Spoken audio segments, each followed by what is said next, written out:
Assalamualaikum warahmatullahi wabarakatuh. Waalaikumsalam warahmatullahi wabarakatuh. Karena masih semangat hari ini? Masih Semangat ya. Jadi untuk mengawali hari kalian itu harus semangat dalam pembelajaran. Dan nanti ketika belajar itu kalian bisa masuk semua pelajarannya. Nah, untuk semangat kalian itu harusnya awali dengan sarapan. Kalian semua tadi sudah sarapan belum? Sudah semua. Apa aja yang belum sarapan? Sudah. Ya.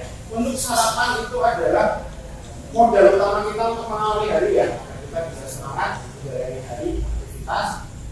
Dan untuk sarapan itu sebenarnya tidak harus makan dengan nasi dan lauk-lauk secara lengkap. Jadi kita bisa sarapan itu hanya dengan air putih saja, 1 gelas atau 2 gelas karena untuk mencukupi kebutuhan air kita.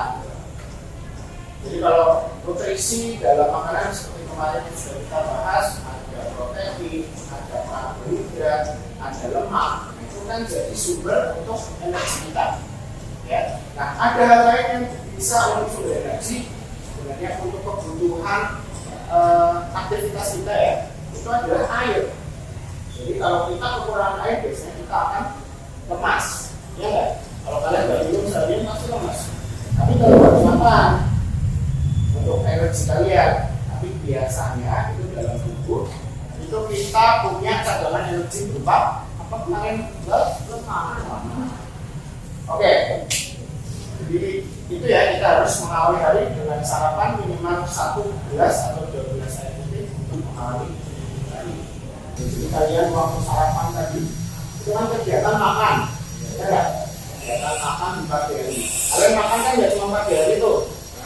Makan siang, makan sore, makan malam, makan malam sekali ya. Jadi kan itu kayak dulu. Kalau makan umumnya 3 kali ya, 3 kali dalam sehari, 2 sampai 4 kali umumnya. Proses makan itu diawali dari mana? Dari mulut, kalian memasukkan makanan ke mulut sampai nanti airnya dikeluarkan melalui mulut dalam bentuk lain ya. Keluarnya nggak sama kan? Kalian makan nasi keluarnya nasi. Ada proses yang terjadi di dalam tubuh kita, ya nggak? Tidak tiba-tiba masuk mulut bilang sulapan sini salapin jadi apa kok enggak ya? Atau jadi ya, ada proses yang terjadi. Nah, ini kita akan belajar tentang prosesnya. Lebih tepatnya adalah organ sistem pencernaan manusia. Kita akan belajar tentang organ sistem pencernaan pada manusia. Tadi yang kita tahu ada mulut sampai anus ya. Untuk yang di dalamnya kita belajar bersama. Nah, sebelumnya saya ingin menguji kalian dulu apakah sudah mengetahui tentang organ pencernaan yang ada di dalam tubuh kita. Kan tidak terlihat ya. Yang bisa kita lihat ya cuma yang di luar tubuh kita. Anus, ya nggak? Karena di dalam yang di dalam tubuh. Bisa ya, mempelajari dengan gambar.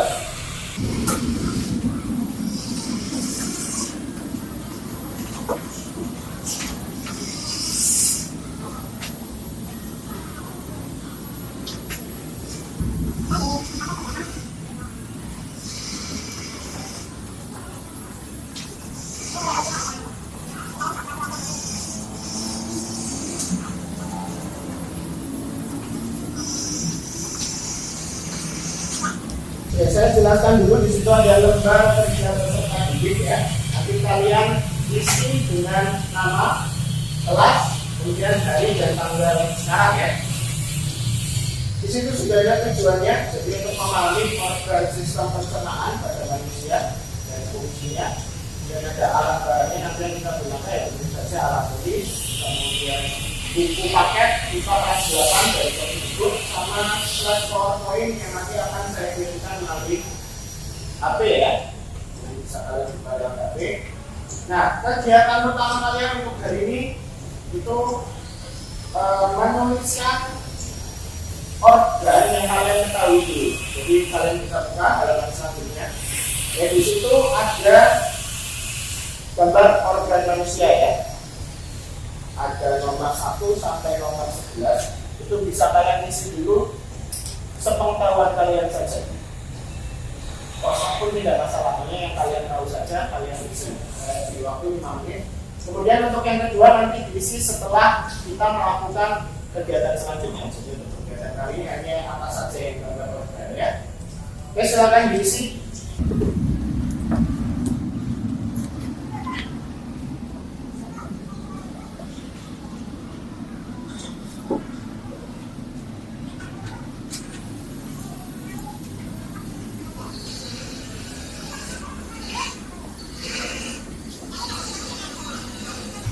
Oke, sudah selesai ya. Ada yang bisa terisi semua 11-11-nya? Belum. Ya, kalian mungkin belum mengetahui secara keseluruhan organ yang ada di dalam tubuh ya. Mungkin kalian lupa waktu SD dulu pernah diajari, tapi lupa banyak karena sekarang sudah kelas 8 ya. Berarti kemarin 1 tahun kalian secara online yang diingat Mobile Legends sama FF. Nah, untuk kegiatan kita selanjutnya itu kita akan bermain peran. Ya, jadi nanti kita berperan menjadi organ pencernaan. Nah, perannya ya kalian nanti jadi organ pencernaan, kemudian melakukan proses pencernaannya. Ya, di sini sudah ada dari mulut hingga apa nih? Siapa nih nanti yang punya titel ini ya? Oke, saya bagi dulu. Sekarang untuk yang mau berperan sebagai mulut ada berperan sebagai mulut ya. Kemudian nanti ada 3 makanan. Makanan 1. Ada yang berperan sebagai rektum. Anus, ada yang mau berperan sebagai anus?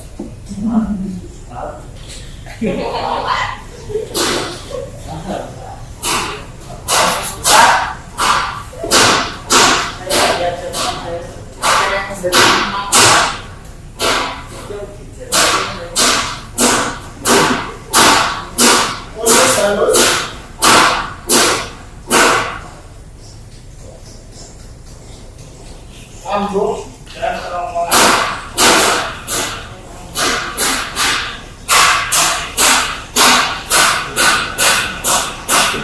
Oke, ada 1 lagi ya. Oke, nanti yang saya panggil yaitu disalurkan ke layar kalian, silakan. Nanti yang saya panggil silakan langsung ke depan. Ya, yang tidak dapat ini, yang tidak dapat peran, silakan kalian menjadi pengamat atau observer. Nah, tugas dari pengamat atau observer itu nanti kalian mengarahkan teman kalian yang bermain peran. Misalnya makanan masuk dulu kemana, kemudian diteruskan kemana, sampai akhirnya nanti jadi ini ya. Paham? Coba yang observer yang tidak dapat peran, ada berapa anak? 1, 2 ya, ada 2 ya. Dan nanti kalian mengamati. Nah, sekarang yang jadi pengamat silakan buka buku dan HP kalian untuk melihat proses pencernaannya. Ya, di HP kalian sudah saya kirimkan slide PowerPoint untuk bisa dibaca.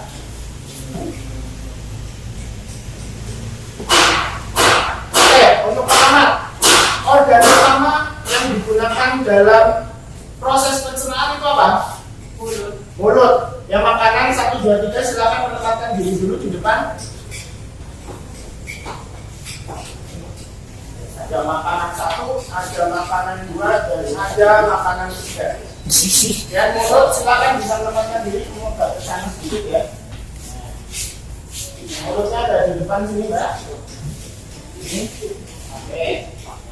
Nah, pertama itu makanan harus masuk ke mulut dulu ya. Dan silakan dimasukkan. Ya, mendekat dulu ke mulut, silakan di belakangnya. Nah, pertama dimasukkan dulu di belakangnya saja. Makanan 1, 2, 3 tidak masalah. Ada 3 makanan yang masuk ke dalam mulut.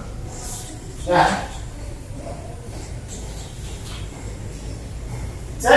nanti di dalam proses pencernaan itu ada dua jenis proses. Yang pertama adalah proses mekanik. Yang kedua adalah proses kimiawi. Apa itu proses mekanik dan apa itu proses kimiawi ya? Kalau mekanik itu berarti ada gerakan ya. Kalau kimiawi berarti ada perubahan zat yang dibantu nanti oleh enzim. Jadi organ dalamnya itu nanti ada yang memiliki enzim untuk proses kimiawi. Mekanik berarti ada gerakan dari dalam organ itu untuk meneruskan ke organ selanjutnya. Nah, di dalam mulut ini ada dua prosesnya sekaligus. Ada proses mekanik dan ada proses kimiawi. Proses mekanik itu ya dari mengunyah menggunakan gigi, kemudian menelan dibantu dengan lidah, masuk menelan pakai gigi untuk mengunyah, menelannya pakai lidah. Ada proses kimiawinya juga, itu dibantu oleh air liur.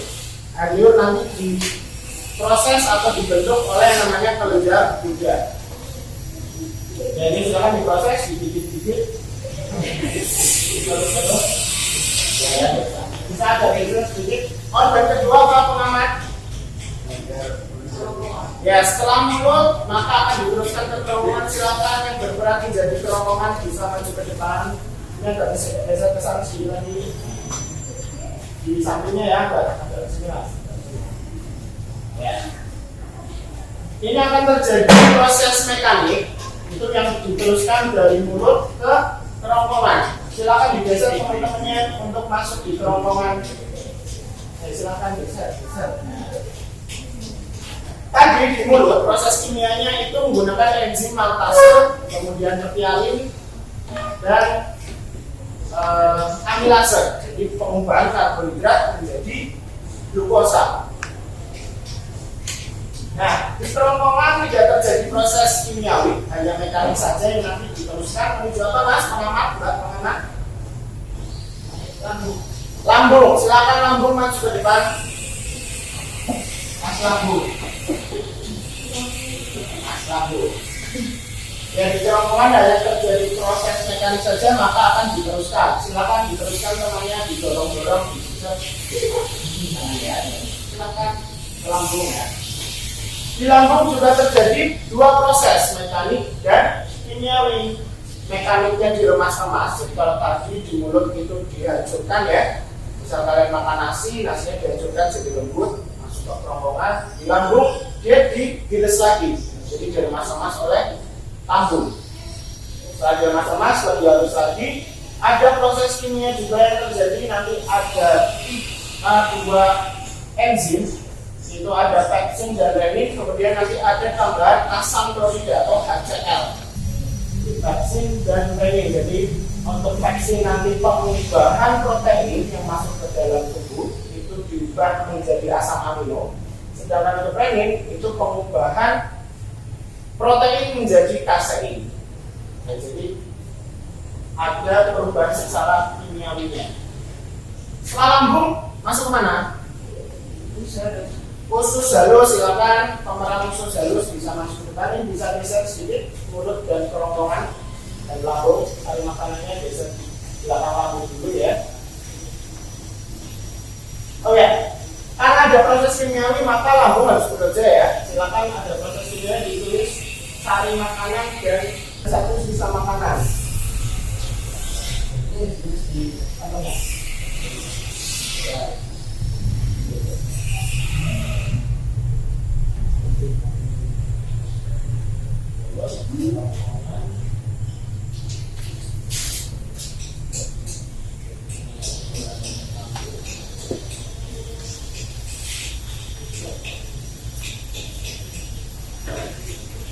Jadi usus halus itu nanti ada 3 proses, penyerapan, kemudian pembuangan dan pencernaan. Ya, lambungnya sudah disuruh geser belum tadi? Silakan mekaniknya digeser dulu, sisa makanannya dan cari makanannya. Jadi tadi di lambung itu nanti ada sari makanan dan sisa makanan. Pada proses pertama penyerapan itu sari makanan diserap dulu oleh usus halus. Diserap satu, kemudian sari makanan lain itu nanti akan banyak berisi air yang diteruskan kemana mas? Usus besar. Ya, setelah usus halus nanti diteruskan ke usus besar. Jadi sari makanan yang berisi banyak air dan sisa makanan nanti diteruskan ke usus besar. Mana usus besar? Ya, silakan menuju usus besar. Sari makanan dan sisa makanan, mbak silakan disuruh geser. Yang sari makanan satunya tetap tinggal di usus halus. Silakan yang berisi air bisa geser, yang sari makanan dua bisa tetap. Nah, ini ya, jadi yang makanan dua itu diserap oleh usus halus nutrisinya. Sedangkan yang diteruskan yang banyak berisi air dan sisa makanannya. Itu tadi proses pencernaannya berubah. Untuk penyerapannya sari makanannya akan tetap bukan tetap di usus halus tapi diserap ya, diserap oleh usus halus untuk nanti diedarkan ke seluruh tubuh. Ada yang banyak berisi air dan sisa makanan diteruskan ke usus besar. Jadi usus besar nanti ada penyerapan lagi. Jadi airnya akan diserap oleh usus besar dan terakhir kemana mas dari usus besar? Anus. Oh sebelum ke anus masih ada rektum dulu ya. Rektum silakan maju rektum. Ini bisa geser lagi ke sana sedikit. Yang sudah tidak berkembang bisa mepet sedikit ya. Masih sekarang ini besar dan rektum. Sari makanan di belakang usus halus. Sari makanan dua, sari makanan tiga, dan sisa makanan di belakang usus besar. Jadi sari makanan yang banyak berisi air, jadi airnya itu nanti diserap usus besar, maka airnya tetap tinggal, ya. Yang sisa makanan bisa suruh lanjutkan, rektum. Saya mau disuruh lanjutkan. Itu kalau menyuruh lanjut itu proses mekaniknya ya, ceritanya. Nah, di rektum ini adalah terminal dari sisa makanannya. Jadi sisa makanannya sudah tidak kita proses lagi masuk di rektum. Rektum itu bagian atas anus. Ini ya, bagian atas anus. Nah, fungsinya dari rektum itu untuk menyimpan sisa makanan sebelum nanti dibuang. Ya, kalian tidak makan langsung keluar kan? Biasanya nanti tunggu kebelet dulu ya. Jadi kalau sudah penuh di rektum, tunggu kebelet, kemudian dikirim sinyal ke otak, ayo aku kebelet kayak gitu, dibuang. Nanti perut kalian akan mulas-mulas, kemudian baru dibuang kan? Silakan Mas Anis. Mas Anis ya. Ya, dan terakhir maka sisa makanan boleh dipersilahkan untuk lanjut. Ya, sisa makanan akan dibuang anus dalam bentuk silakan dipakaikan mas, dipakaikan ke sisa makanannya. Ya, inilah titel terakhir dari makanan kalian menjadi feses. Sampai sini paham nggak prosesnya dari mulut sampai ke anus? Paham ya? Apakah ada yang ditanyakan? Oh ya.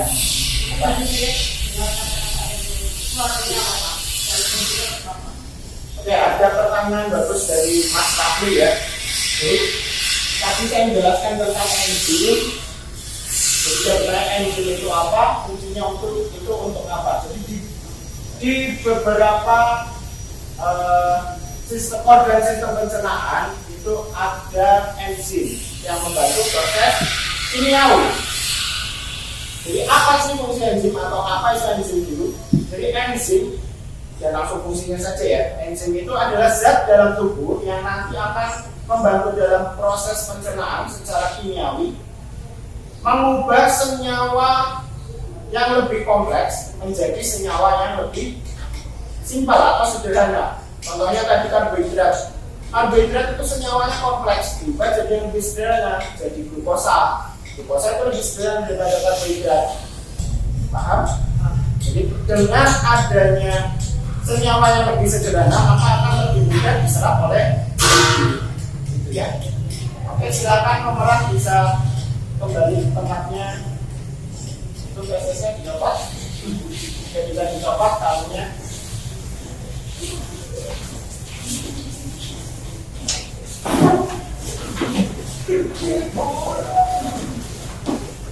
Setelah usus halus itu nanti kemana tadi mas? usus bisa, kemudian rektum, kemudian coba untuk pengamat kegiatan selanjutnya silakan Mas depan berdua. Naswa dan Rafli silakan maju. Ya, kegiatan selanjutnya silakan dibuat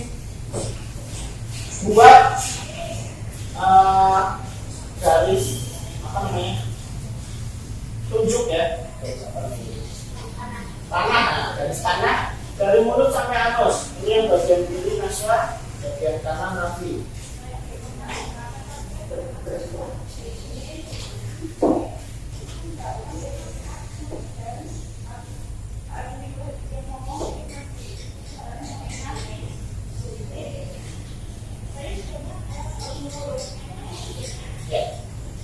Sudah betul?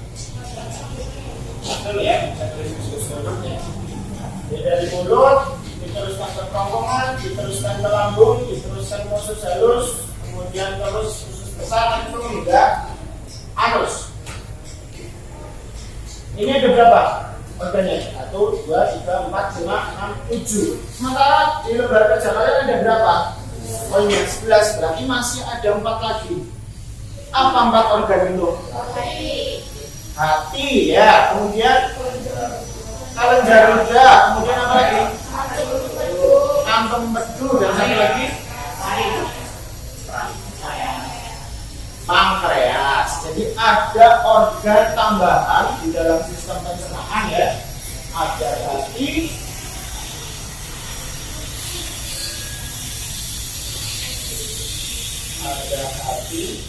harus dijaga. Pankreas dan apa lagi? Tambah lagi ada kelenjar. Fungsinya untuk apa sih organ tambahan ini? Tadi sudah saya jelaskan ketika di mulut, ya kan? Kita di mulut terjadi proses mekanik dan kimia kan? Nah untuk proses kimianya dia membutuhkan bantuan enzim. Enzimnya itu bersama air liur. Air liurnya diproduksi oleh kelenjar. Kelenjar berarti organ tambahan di mulut adalah kelenjar bisa untuk memproduksi air liur yang nanti akan digabung dengan enzimnya ya. Enzimnya menjalin amilase dan maltase.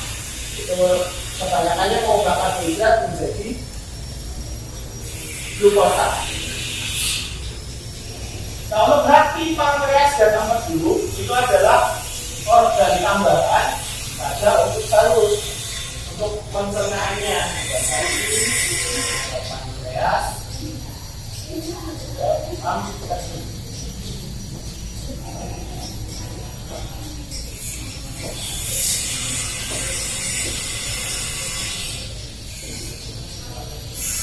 Prosesnya mekanik.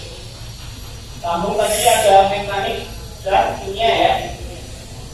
Usus halus, mekanik dan kimia juga. Usus besar, mekanik. Kemudian rektum, mekanik. Halus, mekanik.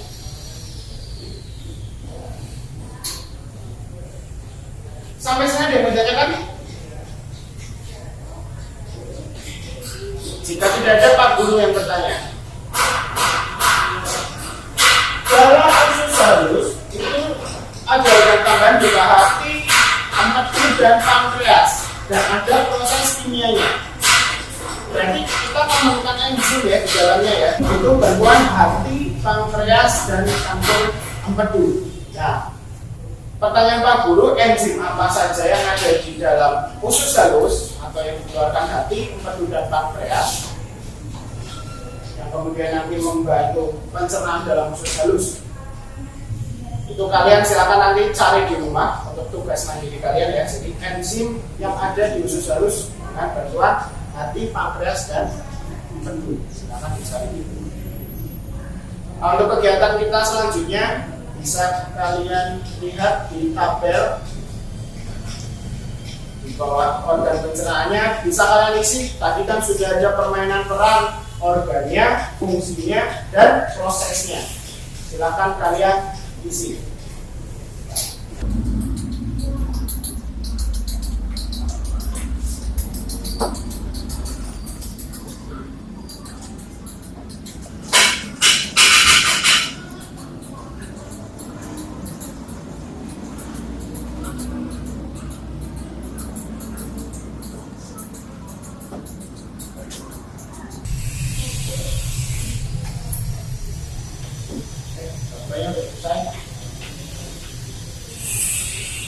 Ya sudah kalian isi, nanti bisa dikumpulkan untuk lembar kerjanya.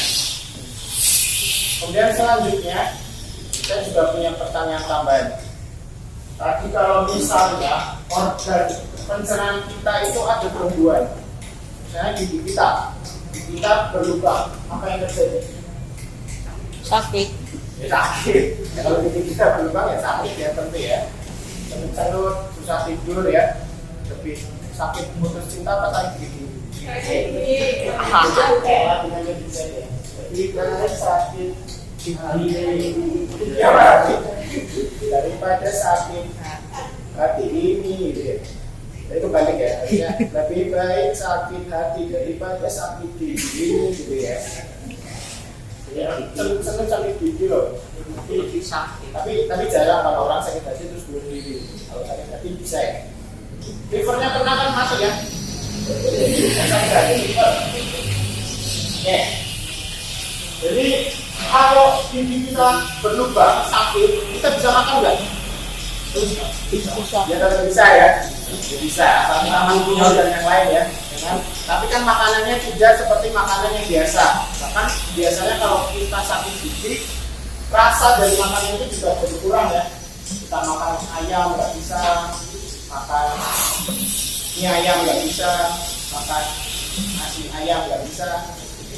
Jadi saya cuma bumbu, jadi mengurangi rasa. Nah, ada penyebabnya untuk gigi berlubang. Itu biasanya disebabkan karena adanya bakteri yang menginfeksi gigi kalian. Biasanya kalau kalian itu jarang sikat gigi, habis makan tidak sikat gigi, kemudian nyelip, lama tidak dikeluarkan, nah lama-kelamaan itu bisa jadi makanan bakteri. Ketika makanannya itu sudah membusuk, ya bakterinya akan menyerang gigi kalian. Lama-kelamaan gigi kalian akan berlubang. Jadi dibiasakan setelah makan itu ya sikat gigi, atau minimal 2 kali sehari ya sikat gigi ya. Jadi sebelum mandi pagi dan sebelum mandi sore. Tapi bisa bagus lagi itu sebenarnya kalian ketika malam sebelum tidur itu sikat gigi lagi. Atau kalau bagus lagi ya kalian setiap habis makan sikat gigi, akan tidak ada sisa makanan yang mengandung. Kemudian ada lagi gangguan yang bisa disebabkan gangguan yang bisa menyebabkan terganggunya proses pencernaan. Misalnya di lambung, ada yang suka sudah makan nggak? Ada, banyak ya. Ada yang punya penyakit mah? Biasanya kan karena menunda makan, ya nggak? Jadi lambung tadi itu kan punya asam klorida atau HCl ya. Tidak ada yang dicerna. Dengan HCl, asamnya itu semakin tinggi, maka akan menyebabkan asam lambung. Bisa terjadi mah, kalian sakit dikasih makan muntah, ya nggak? Yang punya penyakit mah biasanya kalau dimakanin muntah, jadi harus dikasih obat dulu, ya lambungnya itu steril dulu, jadi netral dulu baru bisa untuk makanan. Dan kalau di usus nanti bisa juga ada infeksi dari bakteri. Kalau di usus besar, dalam proses pencernaannya kan harus dibusukkan dulu itu sisa makanan terjadi feses.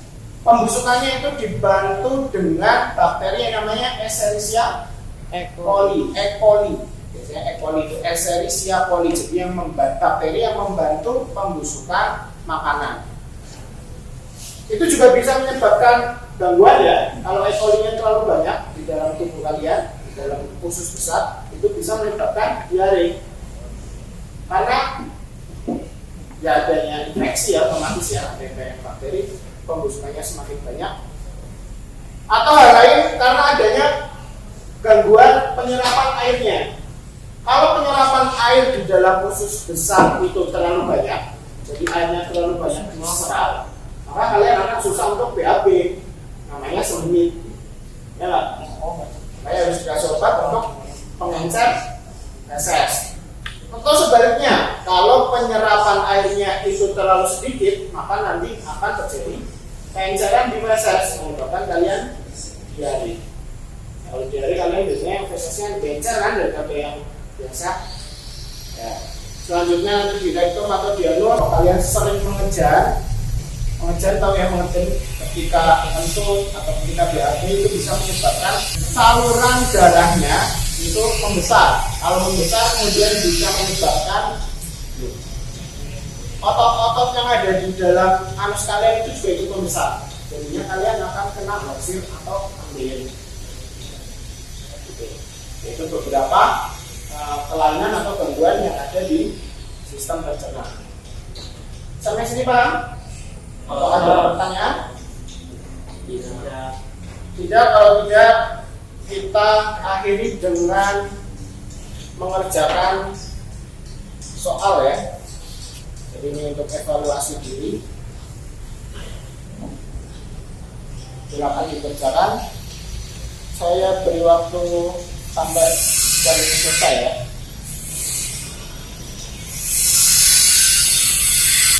Oke, sudah selesai. Ya, hasilnya saya kumpulkan.